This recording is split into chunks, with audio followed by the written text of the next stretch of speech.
Olá, me chamo Humberto Júnior, sou psicólogo clínico, psicanalista lacaniano, supervisor e escritor. E esse é o podcast Alô Lacan, um podcast para tratar, comentar e criticar o lacanismo contemporâneo, a prática psicanalítica e não só.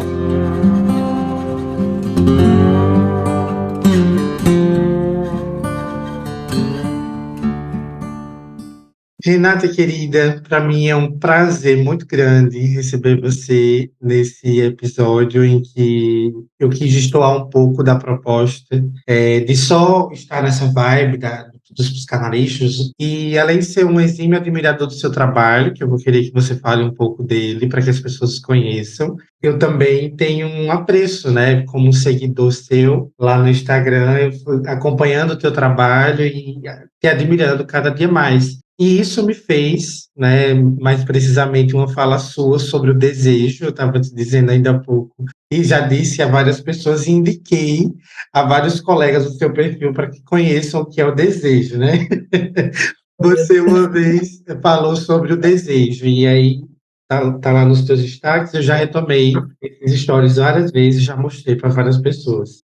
Para não me delongar nessa apresentação, seja muito bem-vinda ao meu podcast, a esse episódio em específico, em que nós vamos falar sobre o que pode um trabalho de análise, mas eu quero que você se apresente antes de nós iniciarmos, seguirmos com a nossa discussão. Seja muito bem-vinda. Obrigada, Humberto. Obrigada pelo convite. Obrigada pela generosidade com as suas palavras, sua generosidade com essa leitura sobre o meu trabalho, né? Eu fico lisonjeada mesmo, porque esse olhar psicanalítico que você tem para o meu trabalho, assim, olhando as imagens, eu sei que você veio através de uma fala minha, né, sobre o desejo, mas já tive a oportunidade de trocar algumas palavras com você em outros momentos, e isso aí que você consegue ter uma generosidade aí, olhando as imagens e ver que é para além, né? Para além de um ensaio sensual, né?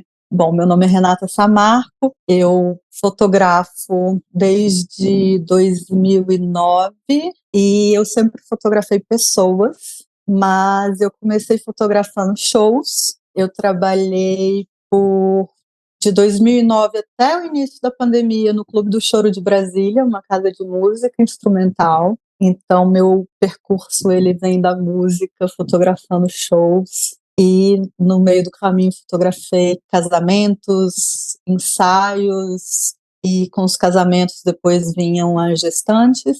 E fotografando as gestantes, que era um tipo de ensaio que eu não gostava de fazer, que eu não me identificava. Eu falava, gente, não faz sentido para mim esse ensaio de gestante, essa coisa. Eu não conseguia gostar de ensaio de gestante. Até um belo dia que eu vim para São Paulo fazer uma feira de fotografia, que tinham várias palestras, e vi uma fotógrafa, chama Oliviane. Ela estava dando uma palestra que ela fotografava mulheres gestantes de lingerie.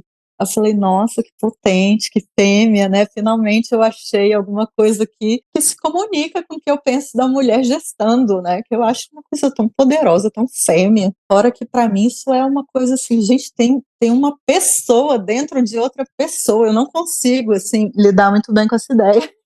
Eu acho realmente, assim, gente, é sério. E aí eu falei, tá aí, gosto dessa ideia de trazer essa potência, né? E comecei a fotografar gestantes de lingerie, mas eu percebia que elas tinham um feedback que era assim, nossa, Rê, eu amei o ensaio, mas era porque eu estava gestante. Quando a gente está gestando, a gente está linda, a gente está iluminada. E aí eu criei o Desnude-se, porque eu falei, eu vou criar um projeto onde eu fotografe as mulheres. E no começo eu era bem Caxias com isso, assim, sem produção, sem maquiagem quase, e sem nenhuma pós-produção. No começo eu era, assim, bem purista mesmo. Eu quero ver qual vai ser a desculpa para ela não se sentir bonita depois. Então foi nesse viés que veio o Desnude-se e que eu comecei a fotografar esse projeto. Magnífico, inclusive, o projeto, que foi isso que me atravessou, né?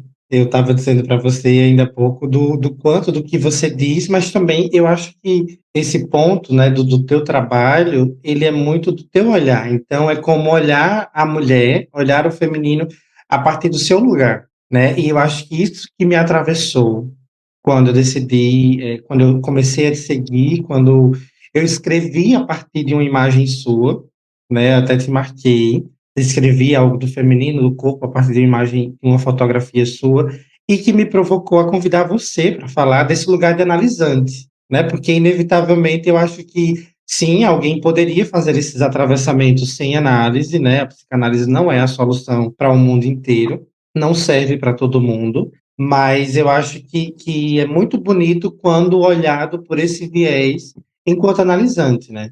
E aí eu aproveito para ouvir você nesse ponto, né? Para provocar essa discussão.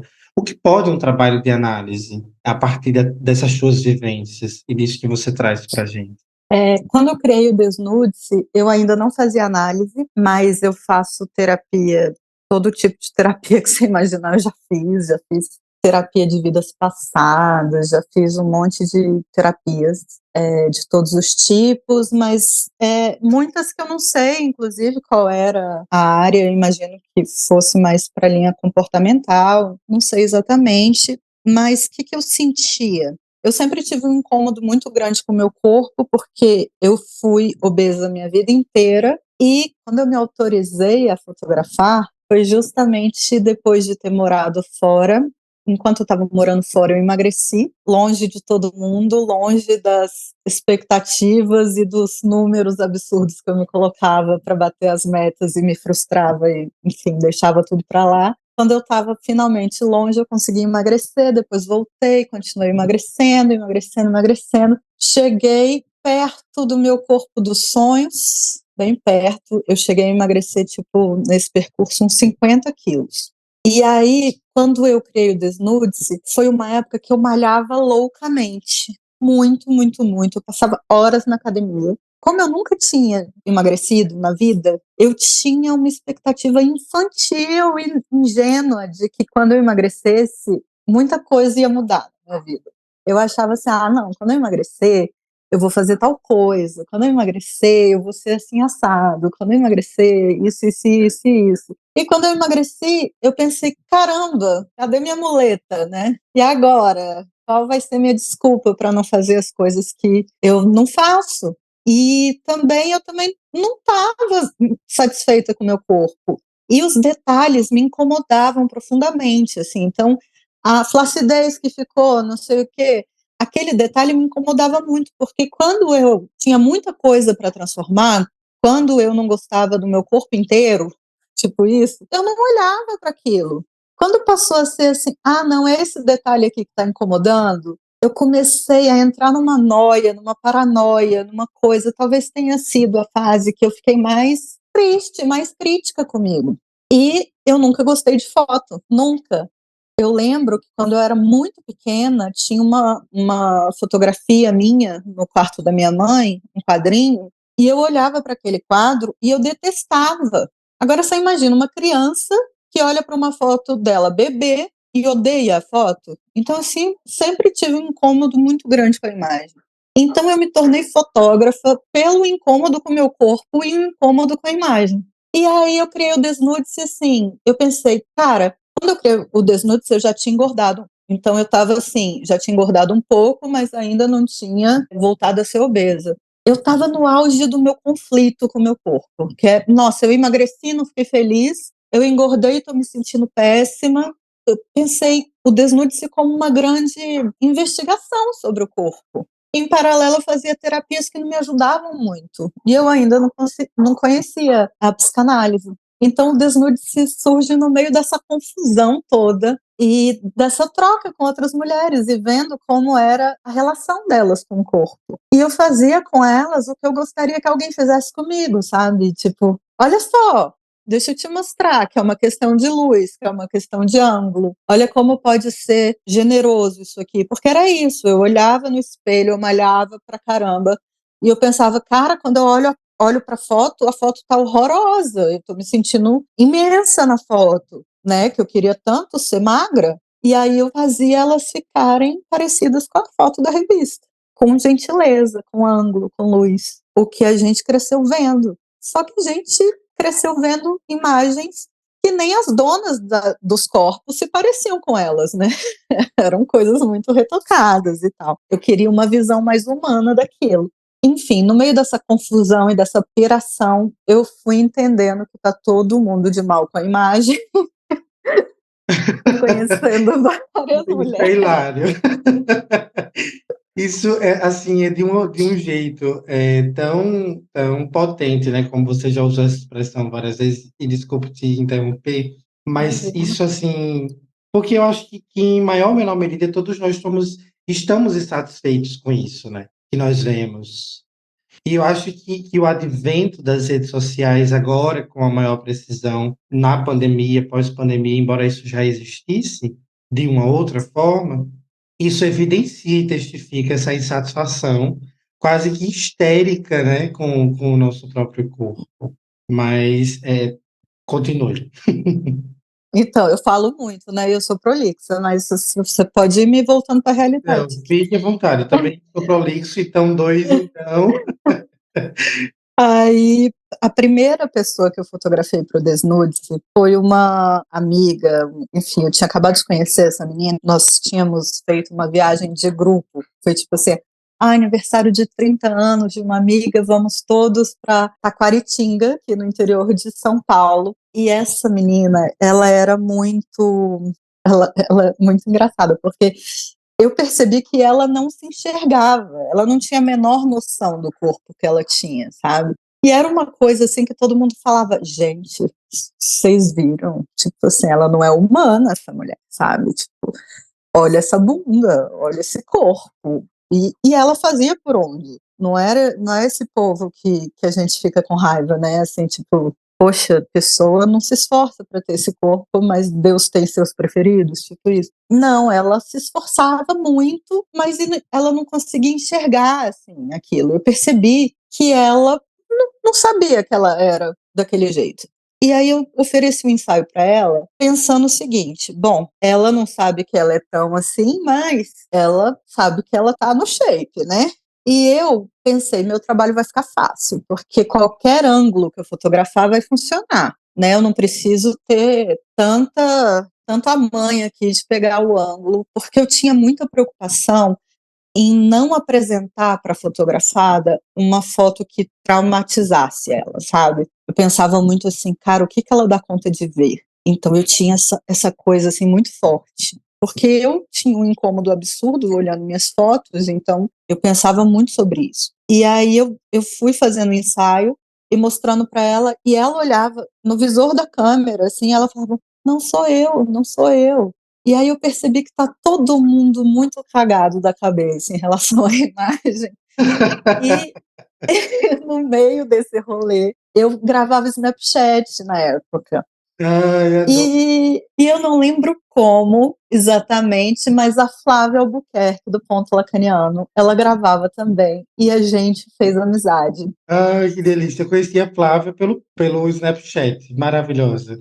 Foi naquela época também, Sim, né? naquela época do Snapchat. E aí a gente começou a se comunicar e a Flávia produzia um conteúdo, né, de psicanálise. Eu já me interessava por psicanálise, mas não entendia, né? Eu achava assim, não, isso é coisa para gente muito inteligente. E assim, eu achava também que era assim, tipo, nossa, você sabe sobre Lacan, você está em outro patamar, né? E achava que era um conteúdo muito inacessível. Mas a Flávia, né, com aquele jeito super didático e tal, começou a falar, eu comecei a me interessar. Vi que, de fato, né, se for ler algumas coisas do Lacan, levando a sério aquelas fórmulas e etc., realmente, olha, para mim não dá, mas tem muita coisa, né, que dá para assimilar sim. E fui seguindo outros psicanalistas também na rede, né, nas redes que produziam conteúdo. Foi quando eu conheci a Samara Megumi, Felipe Grillo, e outros, né, o Rafa Lobato, enfim, mil pessoas que eu fui conhecendo e consumindo o conteúdo. Fui me interessando, aí um dia eu falei, você quer saber? Eu preciso voltar a fazer terapia, Eu tinha interrompido a minha terapia, porque eu não estava sentindo, na verdade eu ainda fazia, eu não tinha interrompido não. Só que a minha terapeuta, na época, ela falava muito dela na sessão, aquilo me incomodava um pouco, e eu percebia que ela gostava muito de mim. E eu tenho um problema, que é o seguinte, eu percebia que muitas vezes eu falava o que a minha terapeuta queria ouvir, sabe? Isso em todos os tipos de terapia que eu fiz. Eu sentia que eu conduzia um pouco a minha terapia. Aí eu falei: "Gente, eu devo ser muito manipuladora, porque eu acho que eu estou manipulando minha terapia". Aí eu falei: "Cara, eu preciso fazer uma coisa que eu não tenha domínio, que eu não seduza a pessoa, não é possível". E aí eu pensei: "Eu vou Eu para tô me análise". divertindo super com a sua. Eu já trabalho com sedução, né, não é possível. Aí eu pensei: "Não, eu vou fazer análise, porque análise pega a gente no nosso ato falho, pega a gente, né", enfim, falei: "Eu vou tentar por aí". E foi muito engraçado, porque eu falei: "Flávia, você indica alguém?". Ela falou assim: "É, escolhe aí". Eu morava em Brasília, aí eu pensei: "Ah, não, quero fazer com a Flávia", eu não entendia nada, só que eu e a Flávia, a gente era amiga, né, não tinha a menor possibilidade. Aí eu fui, peguei e falei: "Você quer saber? Eu tenho que fazer por mim mesmo, sem nenhuma indicação, não quero ninguém que saiba que eu existo também". Aí eu liguei na Associação Lacaniana de Brasília, liguei lá e falei: eu gostaria de fazer análise, queria que fosse lacaniano". Aí a pessoa falou assim: "Você tem preferência de fazer análise com homem ou com mulher?". Aí na hora eu pensei: "Tanto faz, não tenho preferência". Aí a pessoa falou assim: "Tá bom, eu vou pegar o número já, né, te falo". Nesse intervalo que ela foi pegar o número, eu pensei: acho que eu não quero fazer com homem". Aí eu pensei, isso que eu detesto incomodar as pessoas, né.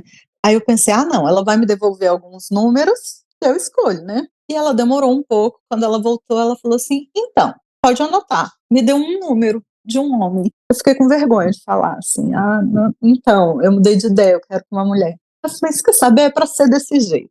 Aí marquei minha análise e fui, mandei mensagem, não tinha foto no WhatsApp.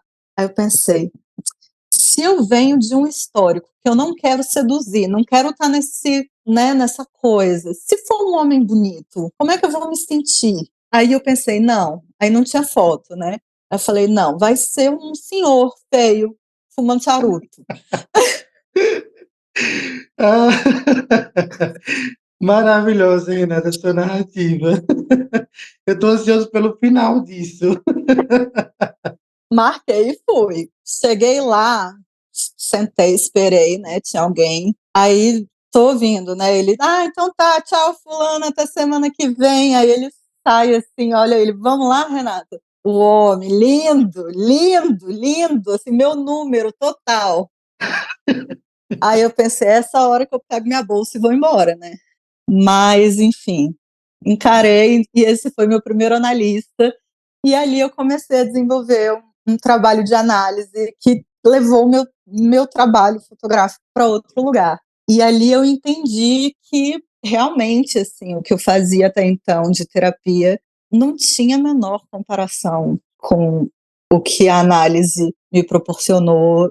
Nossa, outra coisa, foi para outro lugar, assim, as minhas questões e tudo, assim. Quando eu entendi que eu não precisava contar meu dia, que não tinha nada a ver com isso, que não era meu diário que estava ali, que eu podia realmente remar mar adentro ali naquela sessão e me confrontar realmente com o que importa, eu acho que ali sim fez um laço com o meu desejo, de fato. Hoje em dia, com algum distanciamento, eu consigo compreender isso melhor. E a boniteza dele te desbancou do lugar de sedução. Olha, isso demorou um pouco, eu passei um tempão tendo sonhos eróticos com ele no divã, Hã. mas foi muito engraçado, porque eu fui ler, né, eu comecei a passar por essas coisas e fui ler. Porque aí era interessante também, porque eu ia procurar na literatura sobre, né. E aí eu me sentia muito ridícula, porque foi quando eu fui ler sobre transferência e etcétera. E aí eu fui me sentindo muito ridícula, que eu falei: "Gente, como eu sou óbvia, como eu tô passando pelas fases, assim, certinhas, assim, da transferência". E aí eu me sentia muito normal, muito óbvia, me dava uma raiva, eu pensava: "Ai, que comum". É interessante, porque eu acho que a análise ela nos coloca nesse lugar de ridículo, né? Porque a gente acha que aquele endereçamento de amor diz do analista, né? Inicialmente a gente supõe isso, né? Falando agora como analisando também. A gente acha que a raiva daquele início, o engraçamento, o afeto, eu amo o meu analista, não vou passar para você o contato do meu analista porque ele é só meu, né? Na verdade, isso diz desse ridículo da transferência, né? É. E isso que você coloca como comum, isso é muito interessante no início de um trabalho de análise. Eu lembro, inclusive, né, me veio à cabeça um dia que eu estava até tratando em análise, né, a questão de ser mãe ou não ser mãe, enfim, e eu tinha comprado aquele livro As Aventuras do Filho do Freud, sabe? E eu comprei um a mais para dar para ele, era fim de ano, né? Aí eu dei para ele, mas eu não lembro como foi, ele, acho que ele não entendeu que eu estava dando para ele. Aí ele falou assim: "Você não vai levar o livro?" Tipo, eu falei: "Eu tô te dando meu filho". Aí acho que foi ali que eu deixei a ideia de ter filho com ele. Literalmente, né? Literalmente, eu entreguei meu filho para ele, fui embora. Era um fim de ano, assim, ele pensa sobre isso. Gente, essa coisa dos lapsos, né? Dessas loucuras que a gente faz em análise, para quem se aventura, isso é muito, muito engraçado. Só para contar uma história para você, você falando disso, eu me recordo. Meu gênero preferido de filme é terror. Sou apaixonado por filme de terror. E aí eu estava contando uma situação específica que eu tinha passado, que tinha essa tonalidade de terror, né? De mal, alguma coisa desse tipo. Meu filme preferido desse gênero, né, que é baseado em fatos reais, é Invocação do Mal, muito especificamente. E aí eu falando desse entrelaçamento do filme, porque a cena que eu passei parecia com uma situação assim que me lembrava a cena do filme, eu disse, mas o meu xodó é Invocação do Mal. E ele O meu repetiu, xodó. e ele repetiu isso para mim, Humberto, seu xodó é Invocação do Mal. E aí eu me dei conta o quanto eu fui ridículo naquilo, né?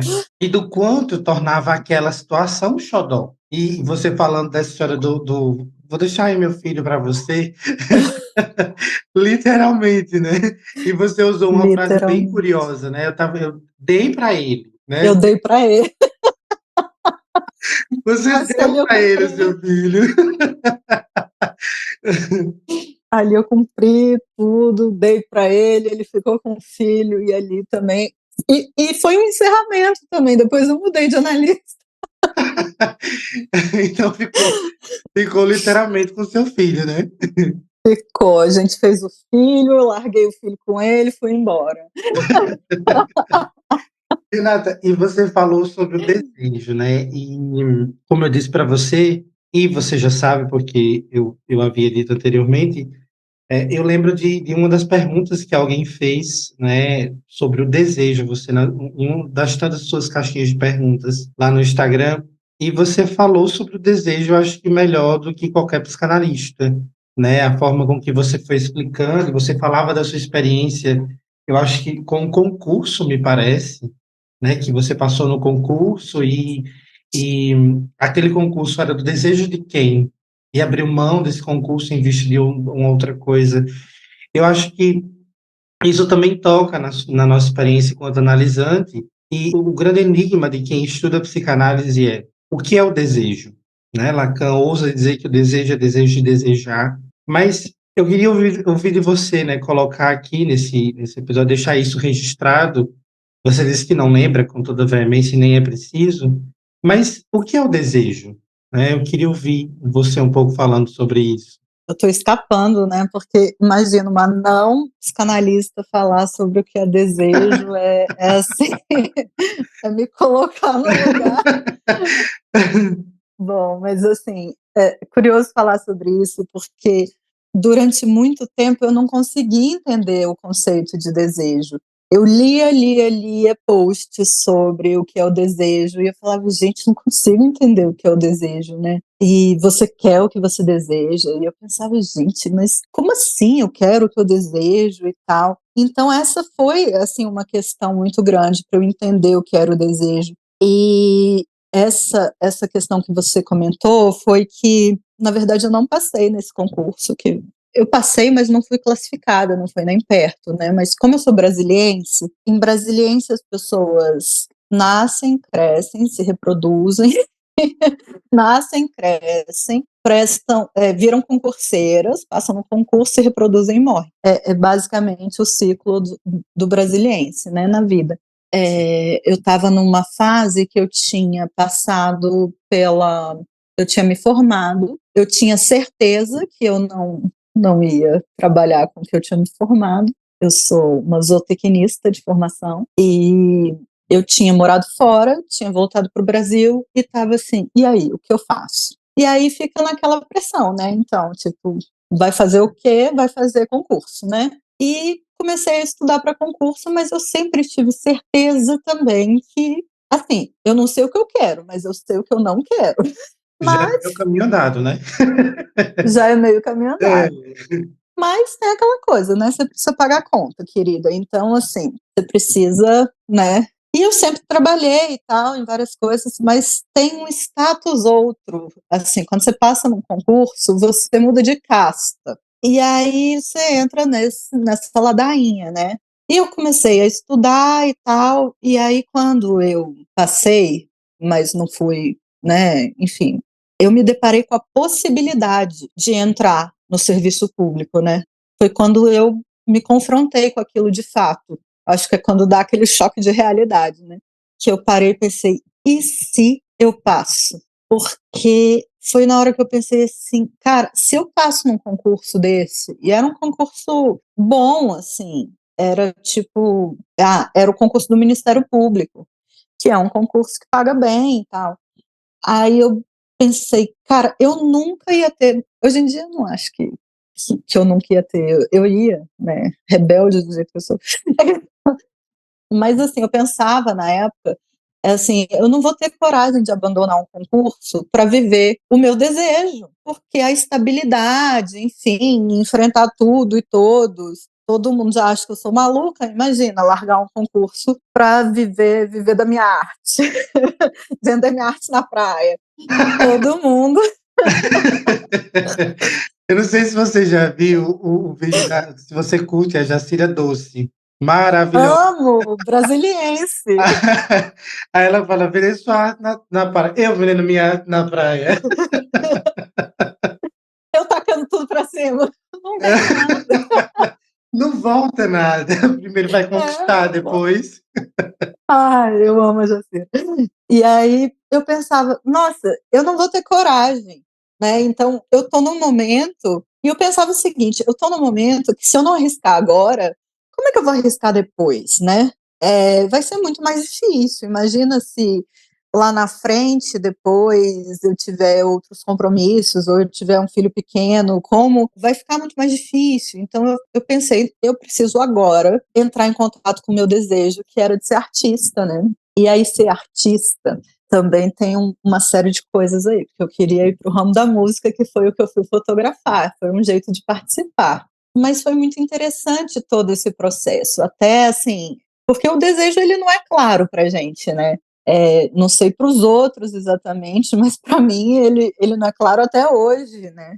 Mas eu fui entendendo na prática que, aliás, me veio uma coisa à cabeça agora, até que eu sempre fui muito curiosa. E eu acho que isso tem a ver um pouco com desejo mesmo, assim, né? Eu sempre quero saber mais, entender mais. E eu sou o tipo de pessoa que não me poupa, não, sabe? Tipo, as pessoas falam. Eu lembro quando eu comecei a fazer análise, as pessoas falavam assim para mim: você vai fazer psicanálise? É muito perigoso. Perigoso por quê? Ah, porque você pode entrar em contato com. Eu falava, ué, mas é isso que eu quero. É justamente isso. Eu quero saber mais sobre o meu desejo, eu quero entrar em contato com o meu desejo. E o desejo eu fui entendendo que é essa vontade que faz a gente levantar da cama, né? Que é essa vontade que a gente tem de viver. E quando a gente vai abrindo mão, vai negociando o inegociável, a gente vai se afastando do nosso desejo. E eu lia muito sobre o desejo, não conseguia entender de fato, né? Apesar de conseguir entender mais ou menos sobre o que era, eu não conseguia compreender. Mas eu sempre convivi com muitos artistas. Um dia eu estava conversando, engraçado isso, porque quando você fala que você é fotógrafo, ou que você, sei lá, ou que você é um instrumentista, que você é músico, né? A pessoa fala, mas você trabalha com o quê? Então, e todo mundo fala, nossa, mas é muito difícil ser artista. Mas ninguém se pergunta como é difícil para o artista, assim, não ser artista, né? Todo mundo fala, nossa, eu escutei muito isso dos meus amigos, assim, como é difícil ser músico, mas ninguém se pergunta, assim, como é difícil para um músico não ser músico, né? Então, assim, o desejo é uma coisa que eu via meus amigos ou as pessoas da minha família, na minha família tem alguns músicos, e você vê, assim, às vezes a gente pensa assim, nossa, que pessoa determinada. Isso não é porque é determinado, é porque você não consegue não fazer aquilo, né? Então, as pessoas pensam, nossa, esse violonista é dedicado. Eu via meu primo estudar 10 horas de violão por dia, e ele não conseguia não fazer. É quase uma obsessão mesmo ali, a pessoa fica vidrada naquilo, e é difícil para a pessoa não fazer aquilo. Então, a fotografia, durante muito tempo, para mim, agora isso tem um preço caro também, né? A gente tem que investir no desejo mesmo. E quando a gente está só respondendo às demandas que as pessoas criam para a gente vai se afastando do nosso desejo, né? Porque a gente vai se encaixando e se enquadrando no desejo dos outros. Porque essa coisa, por exemplo, no meu caso, do concurso público, isso é um desejo da minha família, ou nem é tanto, tá? Eu nem fui tão cobrada por isso, não. Foi bem fácil mesmo. Mas esse é um desejo da família brasiliense como um todo, sim. Essa é uma demanda, né? Muito comum em Brasília. E se você responde prontamente a isso, você vai responder a isso. Você vai responder a se encaixar e entrar num casamento heteronormativo, logo após ter filhos. E você vai respondendo a demandas que as pessoas criam e não entra em contato com o seu desejo, que é quem é você, o que você gosta, o que você quer fazer. Você vai ser adestrado para o resto da vida, as pessoas vão te dizer o que você deve fazer sempre. E cadê você no meio disso tudo? O que é inegociável para você? Você vai renunciando a tudo que é importante para você para poder caber numa caixinha, né? E isso para mim nunca foi uma possibilidade. Minha mãe fala que desde pequena eu nunca aceitei um não porque não, sabe? Tipo, ela tinha que me explicar mesmo, ela tinha que me convencer.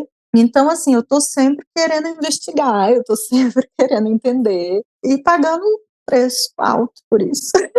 Altíssimo, né? E eu achei muito perspicaz o que você coloca, né? E aí eu fiz um paralelo, me ocorreu agora, esse paralelo do adestrado e do abstrato, né? Esse adestrado que diz uma demanda e esse abstrato que diz o desejo, né? Porque eu acho que nem se compara a um tiro no escuro, se compara muito mais a um existir fora desse lugar que eu até então só existia.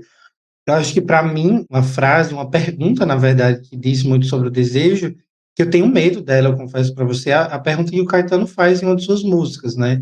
Existimos, a que se destina? Tenho medo dessa pergunta, porque é uma pergunta que não tem resposta, né? Eu acho que o desejo, ele diz muito mais de um caminho, e aí eu aproveito para dizer de um sonho que eu fiz em análise, que no sonho eu descia, na beira da estrada havia um rio que passava, os rios de beiras de estrada, e eu corria, era uma estrada de barro, e eu começava a cavar no meio da estrada para tentar mudar o curso do rio, para ele não seguir. E aí meu analista aparecia nesse sonho e me perguntava o que eu estava fazendo. Eu dizia, não, eu estou mudando o curso do rio. Ele disse, não, Berto, não se muda o curso do rio. Aí eu perguntava, onde é que ele vai chegar?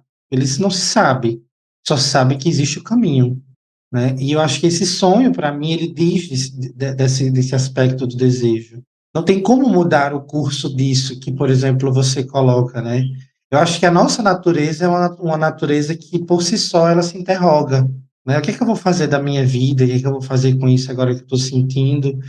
E a gente tampona os questionamentos com a demanda do outro, né? Porque é muito mais fácil, na melhor das hipóteses, responder a uma demanda porque eu sei que ela já existe, ela já está posta, ela já está pronta, do que criar uma vida fora dessa demanda, né? Fora existir fora disso, né? Como Lacan vai falar da existência, existir fora dessa realidade que já me é acostumada.